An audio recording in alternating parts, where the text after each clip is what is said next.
যারা আমার গান শুনেছেন তারা হয়তো এটার সাথে সম্পৃক্ত আছেন। সেই নামটা হচ্ছে ফাহিমা, আমার ভালোবাসার মানুষ। ভালোবাসার গোষ্ঠী কিলাই ভালোবেসে ভালো নাই, ভালোবাসার গোষ্ঠী কিলাই ভালোবেসে ভালো নাই, হৃদয়েতে দারুণ খরা বৃষ্টির পানি কোথাও নাই। হৃদয় কখনো ধরেন পুরনো হয় না। অতীতে যে হৃদয়টা ছিল এখন বর্তমানেও সেই হৃদয়টাই, শুধু প্ল্যাটফর্মটা চেঞ্জ হয়েছে। আমি তাবিজ ফারুকের কণ্ঠ যেরকম চেঞ্জ হয় নাই, আপনাদের ভালোবাসা চেঞ্জ হয় নাই। তো যারা আমার অডিওর গান শুনেছেন এখন ডিজিটাল যুগে আমার ভালোবাসার গোষ্ঠী গেলে তারাও আবার শুনছেন।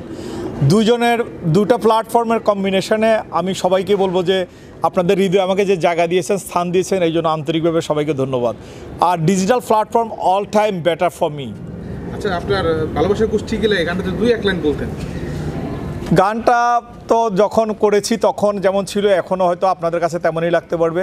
তো সেটা ছিল এরকম: ভালোবাসার গোষ্ঠী কিলাই ভালোবেসে ভালো নাই, ভালোবাসার গোষ্ঠী কিলাই ভালোবেসে ভালো নাই, হৃদয়েতে দারুণ খরা বৃষ্টির পানি কোথাও নাই, ভালোবাসার গোষ্ঠী কিলাই ভালোবেসে ভালো নাই, হে ভালোবাসার গোষ্ঠী কিলাই ভালোবেসে ভালো নাই, ভালোবাসায় অন্য কারে ভালোবেসেছে, ভালোবাসার নিলাম দরের পোশাক পরেছে, হে হে ভালোবাসার আকাশে আজ মেঘ ছাড়া কিছু নাই, ভালোবাসার কাছে আমি মা পোসাই দোয়া চাই, ভালোবাসার গোষ্ঠী কিলাই ভালোবেসে ভালো নাই, হে ভালোবাসার গোষ্ঠী কিলাই ভালোবেসে ভালো নাই, ভালোবাসা পেতে হলে ব্যাংক ব্যালেন্স থাকা চাই, ভালোবাসা পেতে হলে লেটেস্ট মডেল গাড়ি চাই, পোশাকের গ্যারান্টি আছে ভালোবাসার তাও নাই, ভালোবাসার কাছে আমি মা পোসাই দোয়া চাই,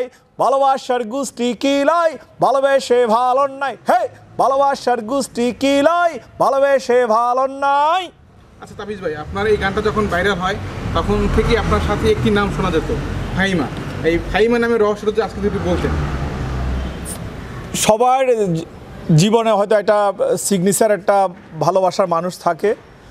তো আমি আমার জীবনের যেই নামের সাথে আমার ভালোবাসা সম্পৃক্ত, সেই নামটা যারা আমার গান শুনেছেন তারা হয়তো এটার সাথে সম্পৃক্ত আছেন। সেই নামটা হচ্ছে ফাহিমা, আমার ভালোবাসার মানুষ। তো সেই নামের মহত্তা আমি আপনাকে বলি। তখন আমি কলেজ পাশ করেছি, করে আমার একটা ফ্রেন্ডের বিয়েতে আমি আমাদের গ্রাম থেকে ধরেন তখন চৈত্র মাসের খরা, তো গ্রাম থেকে হেঁটে আমি যাচ্ছি। তো ওদের বাড়িতে যাওয়ার পরে আমি প্রচণ্ড ঘামিয়ে গেছি। আমার ওই ফ্রেন্ডের তখন বিয়ে ছিল। যাওয়ার পরে আমার বন্ধু আমার অবস্থা দেখে বললো যে দোস্ত কারেন্ট নাই, তুই একটু গিয়ে পুকুর পাড়ে বয়। তো আমি জাস্ট পুকুর পাড়ে গেছি, মানে ওদের বাড়িটা ছিল অনেক বড়। তো পুকুরের মধ্যে ওখানে ঘাটের মধ্যে গিয়ে আমি বসলাম। তো ওখানে যে দেখছি পাশে একটা মেয়ে বসা। তো আমি বললাম যে আমি কি একটু আসতে পারি? বললো যে আসেন। তাই আমি বললাম যে আপনি যদি কিছু মনে না করেন আমাকে একটু পানি খাওয়ানো যায়? আচ্ছা ঠিক আছে। তো প্রথম সে যে পানিটা এনে দিল আমাকে একটা গ্লাসের মধ্যে ঘাস দেওয়া। তো আমি মনে করলাম, আমি বললাম যে আপনি আমার সাথে ফাইজলামি করছেন, আমি এমনি খুব তৃষ্ণার্ত, আপনি আবার ঘাস দিচ্ছেন। বললো যে আপনি যেন মানে বুকে যেন বান না পড়ে এই জন্য আমি ঘাসটা ধুয়ে দিছি পানির মধ্যে, আপনি আস্তে আস্তে পানিটা খান। ভাই আমি কথা শুনে তো আমি ফিদে হয়ে গেছি পুরা। আমি মানে she is too much different. তো পরে আমি পানিটা খেলাম, তো উনি আমাকে পানিটা দিয়ে চলে গেছে। তো আমার মাথার মধ্যে শুধু যতক্ষণ ওখানে ছিল আমার মধ্যে শুধু ঘাস ঘুরতেছে, যে ঘাস আর পানি, ঘাস আর পানি। তো একটা মোমেন্টে খাওয়া দাওয়া করলাম, যখন বিদায় নিতে আসবো তো আমার ওই বন্ধু পরিচয় করে দিচ্ছে, এ আমার খালা, এ আমার খালতো বোন অমুক। এই ওর মেয়ের কাছে যখন যায় তখন সে বলে যে আমার নাম ফাহিমা। আমি আপনার নামটা তো আমি জিজ্ঞাসা করি নাই। বললো যে কিছু জিনিস জিজ্ঞাসা করার আগেই দিতে হয়। তাই বললাম যে কিছু জিনিস যখন জিজ্ঞাসা করে জানতে চায় তখন অ্যাট্রাকশানটা খুব বেশি থাকে, আন্তরিকতা বেশি থাকে। বললো যে না, যেটা আপনি মুক্ত হস্তে আন্তরিকতার সহিত দেয় এটা মানুষ খোঁজার আগেই দেয়। তো এইরকম তখন 2-3 সেকেন্ডের একটা দুষ্টামি ছিল। আসার পরে সে আমার বলতেছে যদি কিছু মনে না করেন আপনার নাম্বারটা কি আমাকে দেওয়া যাবে? তাই বললো যে আপনি আমাকে নাম্বার দিয়ে কোনো লাভ হবে না, কারণ আমি সচরাচর মেয়েদের ফোন তেমন একটা অপছন্দ করি, আমি তেমন একটা লাইক করি না। কারণ কি? আমাকে সেটা আমার ব্যক্তিগত জীবনের ব্যাপার। তো বলে তারপর আমি আপনাকে ফোন করবো যখন আপনার বিরক্তবোধ আসবে না তখন হয়তো ফোনটা রিসিভ করবেন। তো আমার মনে আছে আমি তখন আসরের নামাজ পড়ে আমি এরকম সালাম ফিরালাম, দেখলাম যে ফোনটা বাজতেছে। তো তখন যেহেতু নামাজ পড়ছি তখন মনটা খুব ভালো ছিল। তো মাইন্ড আর ওই বিরক্তকর ওই ফিল্টার ছিল না। তো আমি ফোনটা ধরে বললাম যে হ্যালো, কে? বললো যে আমি ফাহিমা বলছি। আপনার মন ভালো আছে? আমি কি হ্যাঁ ভালো আছি, এখন নামাজ পড়লাম।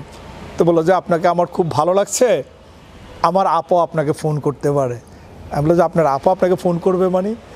আপা সারা রাত শুধু আপনার কথা বলছে, যে ছেলেটা এত সুন্দর এই সে, কিন্তু এই জন্য আমি কখন আপনাকে আমার ভালোবাসার কথা প্রকাশ করব, এই জন্য আমি বারবার আপনাকে ট্রাই করছি। আমি আপা ফোন করুক আর পৃথিবীর 14 গোষ্ঠী ফোন করুক, কোনো কাজ হবে না, কারণ আমি এটা অলরেডি ব্লক মেরে রাখছি, আমার জীবনে ভালোবাসা মনে সহসায় ঢুকবে না। তো সে বলতেছে আমিও নাসর বান্দা, কতক্ষণ আপনি রিসিভ না করে দেখেন। তো সেই রকম ধরেন ঘন্টার পর ঘন্টা এরকম ফোন দিয়ে যাইতো। তো আমি একদিন বলছি আপনাকে আমি ভালোবাসতে পারি যদি আপনি 6000 মিস কল আমারে দেন। 6000 মিস কল মানে? আমি আপনি নতুন একটা সিম কিনবেন, কিনে আপনি মাঝে মধ্যে এরকম 6000 মিস কল আপনি পুরাবেন, লিখে রাখবেন। যদি 6000 দিতে পারেন তাহলে আমি আপনাকে অ্যাকসেপ্ট করব। তো সে ধরনের 6000 মিস কলে সে পাস করছে। তো করার পর আমি চিন্তা করলাম যে মানুষটা আমরা 6000 মিস কল দিতে পারে, সে জীবনে আমাকে অন্তত ঠকাবে না। তো এটা ছিল ভালোবাসার একটা পরীক্ষা। তো আবার মাঝে মধ্যে বলতাম যে আপনি আজকে ফজরের নামাজ যখন 5টা এই টাইমটায় আপনি আমাকে কল দেবেন, তখন বুঝবো যে আপনি আমার জন্য অপেক্ষা করছেন। তো এই টাইপের আমি কিছু তাকে পরীক্ষা করলাম। পরীক্ষা করার পরে দেখলাম যে সে ঠিক আছে, পাস করছে। তো এইভাবে হচ্ছে তার সাথে আমার প্রেমের শুরুটা হয়। কিন্তু আমি তাকে একটা শর্ত দিয়েছিলাম যে জীবনে কোনো দিন আপনার সাথে যদি আমার বিয়ে না হয়, আপনার সাথে আমার কোনো দিন দেখা হবে না। কেন? আমি বললাম যে কাছে জিনিস পাইলে এটার আদর, এটার মহত্ব কমে যায়। তো আপনার সাথে আমার ঐশ্বরিক একটা রিলেশন বোধ থাকবে। যদি কোনো দিন আপনাকে আমি পাই তাহলে সেখানে তখন একান্তভাবে পাবো, আর না পাইলে এটা দূরত্বের মধ্যে হালালভাবে থাকবে। তো বললো যে আচ্ছা ঠিক আছে। তো এরপর তার সাথে ধরেন ঘন্টার পর ঘন্টা কথা বলতাম, তখন একটা ইন্সপায়ার আমার মধ্যে কাজ করলো, ভালোবাসার সৃষ্টি হলো। এইভাবে ধরেন অনেক বছর এই রিলেশনটা বিল্ড আপ হয়। তো এরপর তখন রাজনীতিক, আমি তখন পলিটিক্সে জড়াইয়া যাই। তো পলিটিক্সের কারণে আমি দেশের বাইরে চলে যাই, তখন আবার আসি। তো আসার পরে যখন ওদের ফ্যামিলিতে ল্যান্ড ফোনে তখন কথা বলতাম। তো এর ভাই একদিন আমরা বলতেছে আপনার কোনো দিন আমাদের নাম্বারে ফোন করবেন না। আমরা যে কেন? বলবো আপনি ফোন করবেন না, এটাই ফাইনাল ডিসিশন। আমরা যে কী কারণে? আপনি যে আশা আপনি আমাদের ফ্যামিলিতে ফোন করেন এটা কখনোই পূরণ হবে না। আমি বললাম যে কারণ কি? যারা রাজনীতি করে, যারা গান করে, এরা ভালো হয় না, এরা 2-3টা বিয়ে করে, এরা বখাটে হয়, এরকম। তাই বললাম যে আচ্ছা ঠিক আছে। তো সেটা ফাহিমাকে আপনি বলেন যে ফাহিমা যদি আমাকে নিষেধ করে আমি আর কোনোদিন আপনাদের বাসায় কল করবো না। তো এখন বাই ফোর্সে হয়তো ওর ভাই বা ওর ফ্যামিলি ওকে বুঝাইছে। তো বুঝানোর পরে ধরেন আমাকে একদিন বলছে আপনি আমাকে আর কখনো ফোন করবেন না। ভাই আমি মনে যাব আমার পুরা মানে আকাশ থেকে বললাম যে মানুষটা ঘন্টার পর ঘন্টা এরকম 6000 মিস কল দিতে পারে, ভালোবাসার জন্য এত কিছু করতে পারে, সেই মানুষটা আমাকে নিষেধ করতে পারে। তো তখন একটা মনের মধ্যে একটা ক্ষোভ ছিল যে আমি তোমার এই কষ্টটাকে আমি শক্তিতে রূপান্তর করব। আচ্ছা মাইনুদ্দিন ভাই, আপনি তো আপনার নাম হচ্ছে মাইনুদ্দিন আশরাফি, হ্যাঁ, সেখান থেকে তাবিজ ফারুকের জন্ম কি এই ফাহিমার জন্য হয়েছে? হ্যাঁ, মূলত এইটাও বলতে পারেন যে আজকে যদি ফাহিমা যদি আমাকে কষ্ট না দিত তাহলে আমার হয়তো ভালোবাসার গোষ্ঠী গিলেই হতো না, আর আমি তাবিজ ফারুক হতাম না। তো সেই জায়গা থেকে আমার একটা গান ছিল তাবিজ, আমার ফার্স্ট অ্যালবাম। তো সেটা প্রডিউস করেছিলেন নুরুল ইসলাম আল আজাদ। এটা ওনার একটা ভালোবাসা ছিল। তো এরপর আপনি সুপার ডুপার হিট হয়ে যায় আমার ভালোবাসার গোষ্ঠী গিলাই। তো এটার মূল রেফারেন্সটাই ছিল ফাহিমা। আচ্ছা, তারপর ফাহিমাকে নিয়ে একটা গান করেছিলেন, হ্যাঁ, সেই গানটা যদি একটু শোনাতেন আমাকে।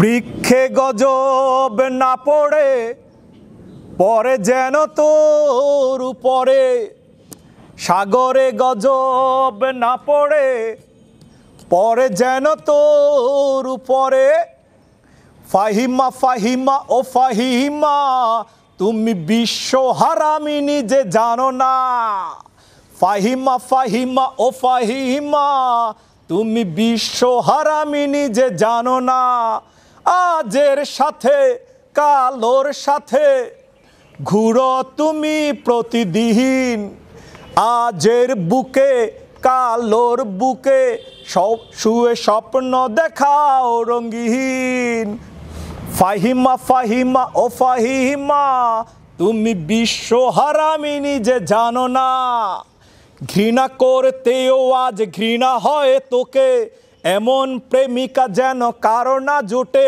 আরে ঘৃণা করতেও আজ ঘৃণা হয় তোকে। এমন প্রেমিকা যেন কারো না টোচে, তুমি মীর জাফর তুই বেঈমান, নামে মুসলমান নেই ঈমান। ফাহিমা ফাহিমা ও ফাহিমা, তুমি বিশ্ব হারামি নিজে জানো না। আচ্ছা তাবিজ ফারুক ভাই, ফাহিমার জন্য যদি কোনো মেসেজ দিতেন আমাদের মাধ্যমে, শেষ করতে যদি। ফাহিমাটা তো জাস্ট আমার ভালোবাসার এটা ডিজিগনেশন নাম। এরকম ভালোবাসার মানুষ বিভিন্ন নামে আছে।